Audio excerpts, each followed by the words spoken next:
Hi guys, welcome to another edition of Northern Transmissions. Thanks for listening. This week I thought I'd throw you a bit of a curveball. I have the multi-talented stand-up comic Hannibal Buress on. He has been described by Chris Rock as being one of the funniest young comics he's seen in years. And I am thrilled to get the chance to interview him. And being a huge fan of stand-up comedy, this show will feature more comics down the line. Normally I interview bands when they are in town, but I thought I would give you guys a taste beforehand of some of Hannibal's terrific material.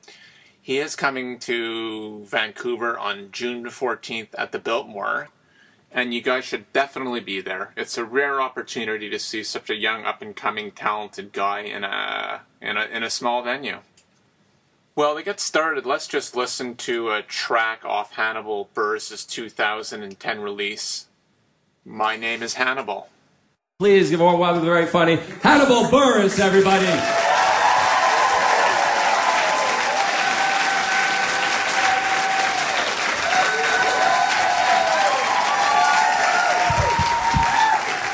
Lakeshore Theater, what's going on?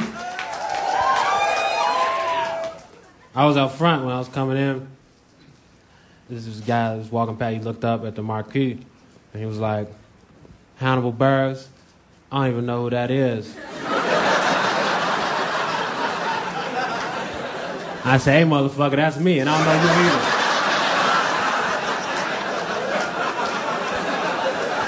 either. Bet you didn't think that was going to happen.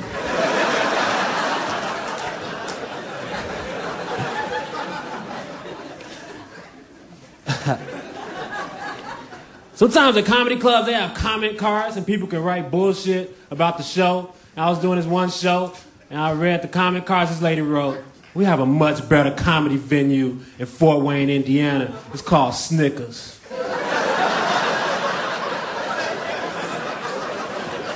So I wrote her back. I said, you may have a good comedy venue there, but after you leave that show, you still live in Fort Wayne, Indiana.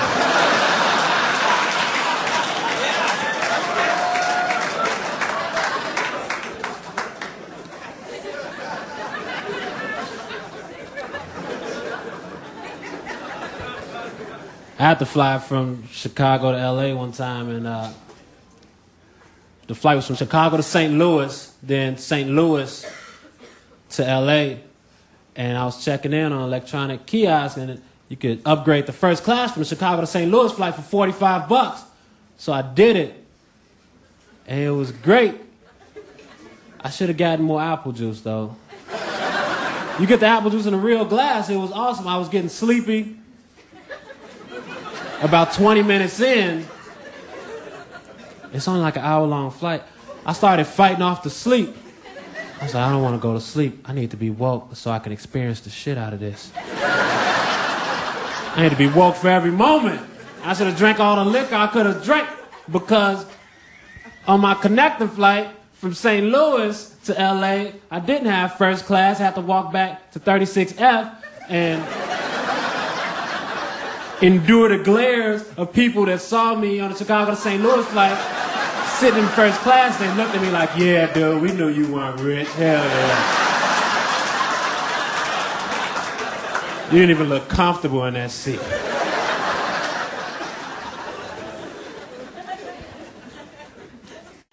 I had to ask Hannibal about one of his pretty impressive accomplishments, which was writing for the television show Saturday Night Live. As a side note, this interview was recorded over the phone from Utah, so please listen carefully or you might miss some exciting bits. Mostly the writers' meetings, I would kind of just take them over and I would do stand-up comedy the whole writers' meeting. And that's why I don't work there anymore. So I would just take them over. They would try to talk about the week's show, and I would stop everybody, and I would do, depending on how I felt, in between 20 minutes and 3 hours of stand-up. And I finished. And people would be like, why are we even doing a writer's meeting? And then there wouldn't be any more writer's meetings. After writing for Saturday Night Live, Hannibal moved on to 30 Rock. So we talked a bit about his experiences there. Can you tell me, I was curious about, I know you're writing on 30 Rock and how it's affected you as a writer and how much fun it was working with Tracy Jordan. Well, Tracy Jordan is a character. It was a fun show. It was a fun show to work on. It helped me as a writer. That was my first time writing on a sitcom show. There was a learning curve as far as learning structure, just learning, when you're writing jokes, you're writing for all the different characters, and so figuring out their voices and reinforce that. But it made me a better writer, and it helped my stand-up. Now my stand-up is tighter, and I know how to when to add lines and when to take lines away, so yeah, it was definitely a good experience. We talked about Hannibal's experience on the David Letterman show and what it meant to him and what the experience was like. Yeah, it was a bit of a thrill, but the cocaine kind of, when I did that was actually better than doing Letterman. So I kind of shouldn't have done the cocaine right before because it kind of took the thrill away.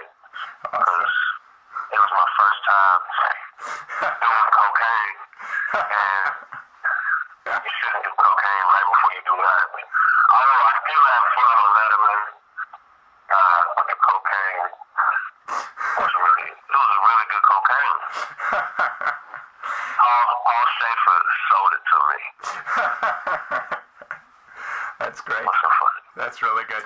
And that was Hannibal Buress talking about, and of course joking about his appearance on David Letterman and buying cocaine from Paul Schaefer. So I hope you enjoyed that.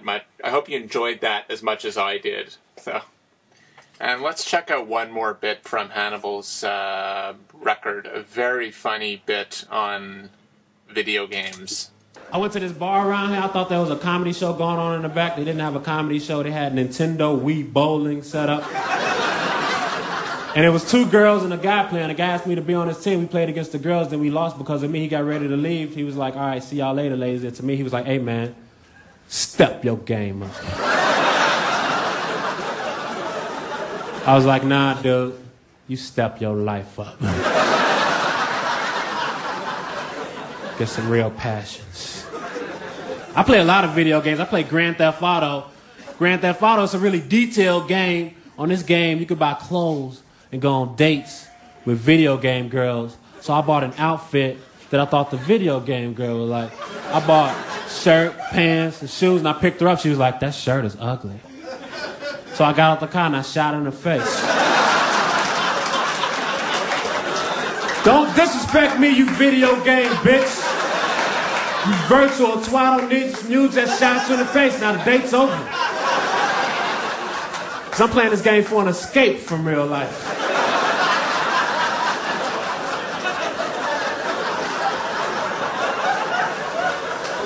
I don't need your criticism in HD. Dolby surround sound.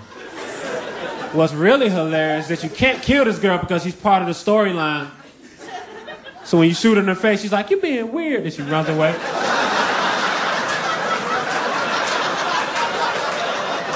I'm being weird? Nah, you're being weird. I just shot you in the face and you didn't die. It's acting like it was annoying.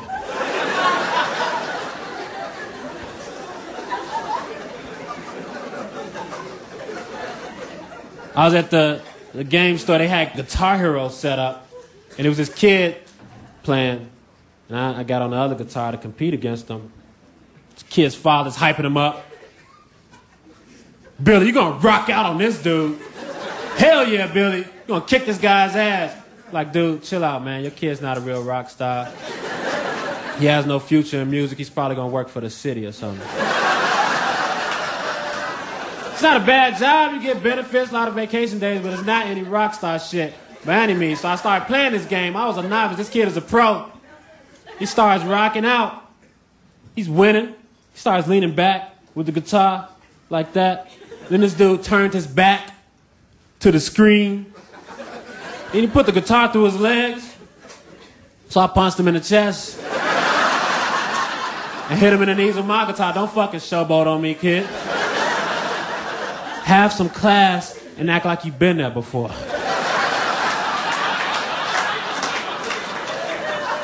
This ain't a video game. This is real life. 1 point for Hannibal.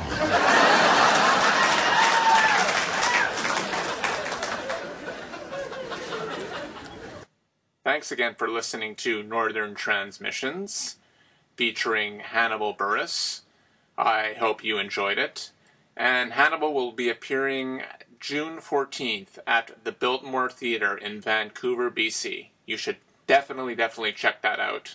And thanks to producer extraordinaire Andy Kallstrom. Have a good one. We'll catch you later.